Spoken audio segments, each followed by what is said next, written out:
Hello and welcome again to Forgotten Temples with myself, Mr. B. Now, this site is quite simply exceptional.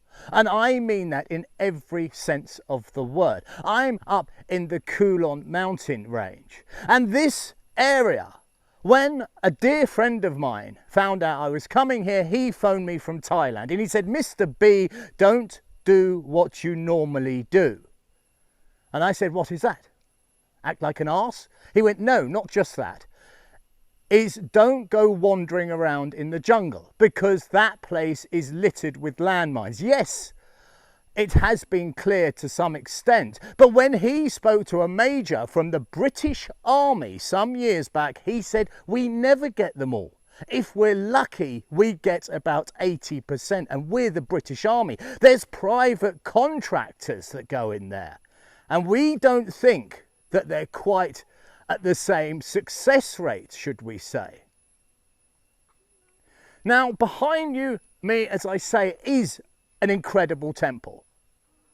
But I now need to show you something else, and something I've never shown you before, and that is a photo from LiDAR. Now, LiDAR is quite simply amazing.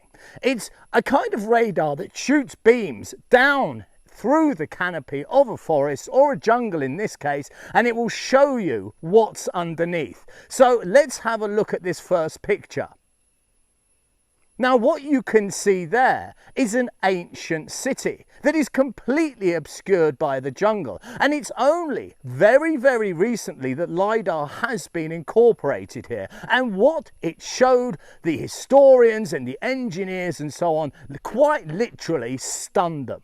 Because this city, and if you look at these images, was laid out in a grid pattern, and it is that pattern that developed here for the Khmer Empire, and it was that very pattern that went on and they replicated it again and again because it was so efficient, and it helped them greatly build their new cities. And what they did was astonishing.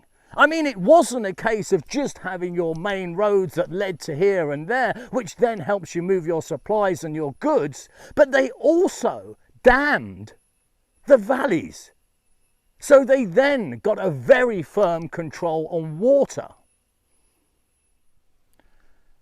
Now this site is huge. It's over 40 square kilometers of ancient abandoned city in the jungle.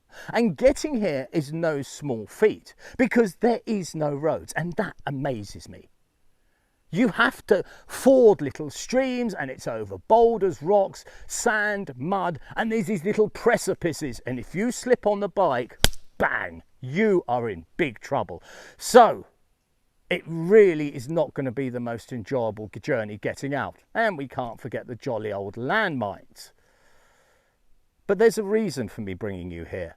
It's not an impressive temple. But what is impressive, as I said before, is what happened here. Because those LiDAR images I showed you revealed something. That was, in 2009, they noticed a configuration. They studied it, they researched it, and what they found was a royal palace. There was the king's residence here. And that confirmed that this was one of the very earliest capitals of the Khmer Empire. And what happened just there on top of this mountain was a game changer. Now, you're not going to be overawed or struck by the benevolent face of Buddha smiling down. This is a 5-terraced temple. The first couple of terraces hewn out of the soil. Then we have these laterite blocks. But believe me, coming up here and taking this journey was worth it, because it is here that the story lays. It is here that the history of Asia changed, and I mean all of it, because the Khmer Empire spread through what is modern day Thailand and Vietnam and Laos, and of course it covered the whole of Cambodia. So it is to stand here is the sole reason I've made this incredibly long journey. Atop of this 5-layered pyramid is now the remnants of a Shiva linga. And we see those all the time. But this place is wholly unique because it's here Asia changed. Because in 802, up here came the King Jayavarman, and he proclaimed himself universal monarch and God King. We must think, well, gosh, what a bold man. I mean, he's not just a monarch, he's the universal monarch. And he's not just a king, he's the God King. These are the titles he gave himself. Was it all hyperbole? Well, we've already had an indicator, haven't we? Looking at those LiDAR images, we could be looking at a modern city with its grid-like patternings.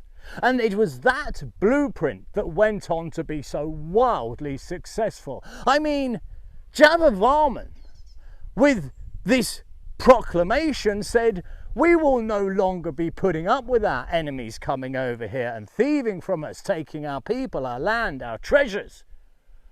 We are fighting back. And it wasn't much longer till he left this capital and moved only about 20 kilometers from here to a place called Rolus, and he set up there.